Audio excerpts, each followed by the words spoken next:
mikrofoni, mos bëhemi si ata forsit e televizionet, nuk do ju bezishme. Por sot kam arsye për ngjarje ndjeshme në policinë e shtetit, në policinë e Tiranës. Unë isha atje në orën 10, ishte gjithçka e qetë.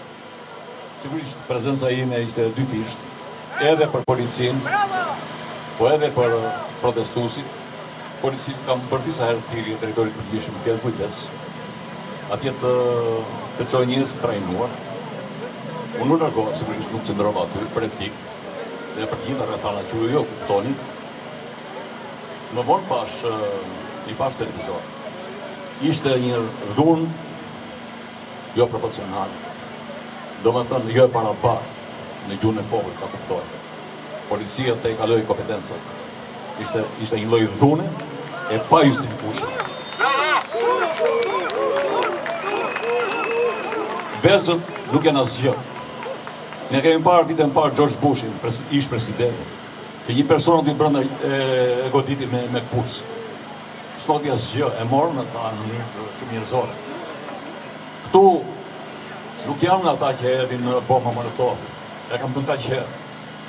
Janë qytetarë, është rini e kulturuar, sigurisht. Po 32 ditë,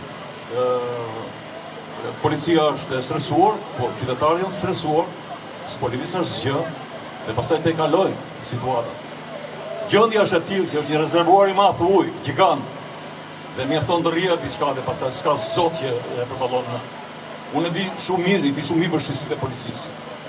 Policia e shtetit është nga më diskriminuar në 36 vjet, e keq përdorur në mënyrë makabre nga dy forca politike. Është filluar me Partinë Demokratike Sali Berishën në 96. Policia u ndesh duke rrahur protestuesit, kundërshtar politik, për zgjedhje të përgjithshme. Në 97 u hapën dyert e deporteve. Policia përsëri në grupin e pushkës të kriminalëve vazhdoi pafund. 21 janari, po ashtu me vrasje përballë me popullin. 13 vjet ky e ka përdorur policinë e shtetit si të kishte robër, sklever, i ka ta ndisin në predet duke ngritur shëzllonet dhe qelbrat të tregtarëve. Dhe mos harroni, në 36 vjet janë vrarë 300 polis, djem nënash.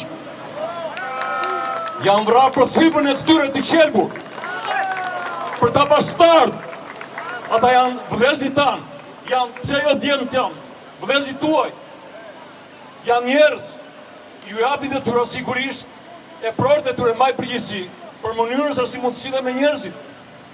Sepse janë në kushtet e vetmbrojtjes.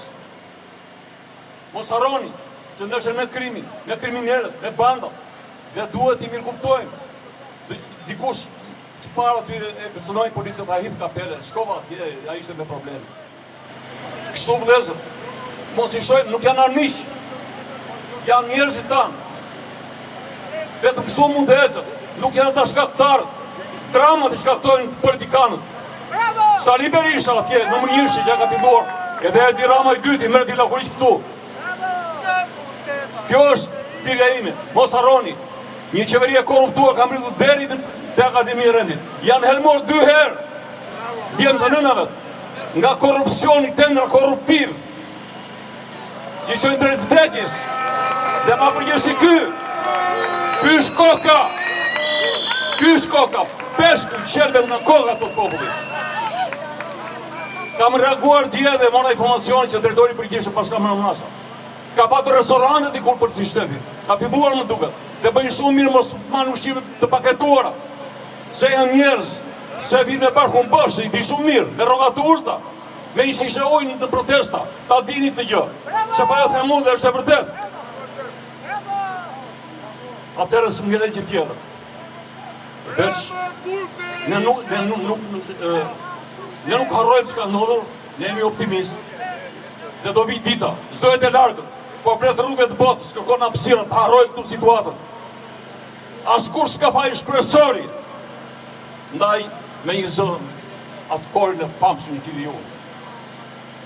Ramanburg! Ramanburg! Ramanburg! Rrëftë demokracia, rrëftë liria, rrëftë Shqipëria. Nuk ju bezdis më, ta dini.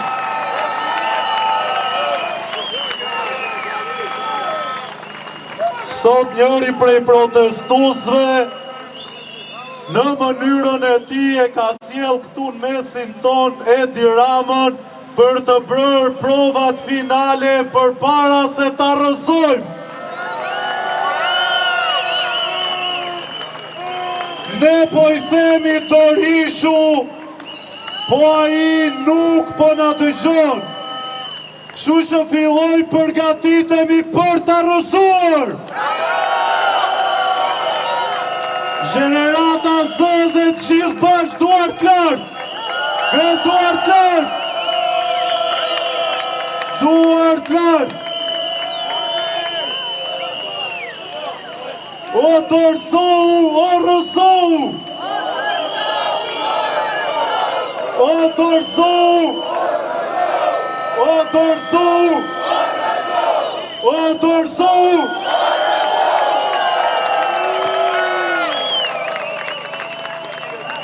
Rama Burpe!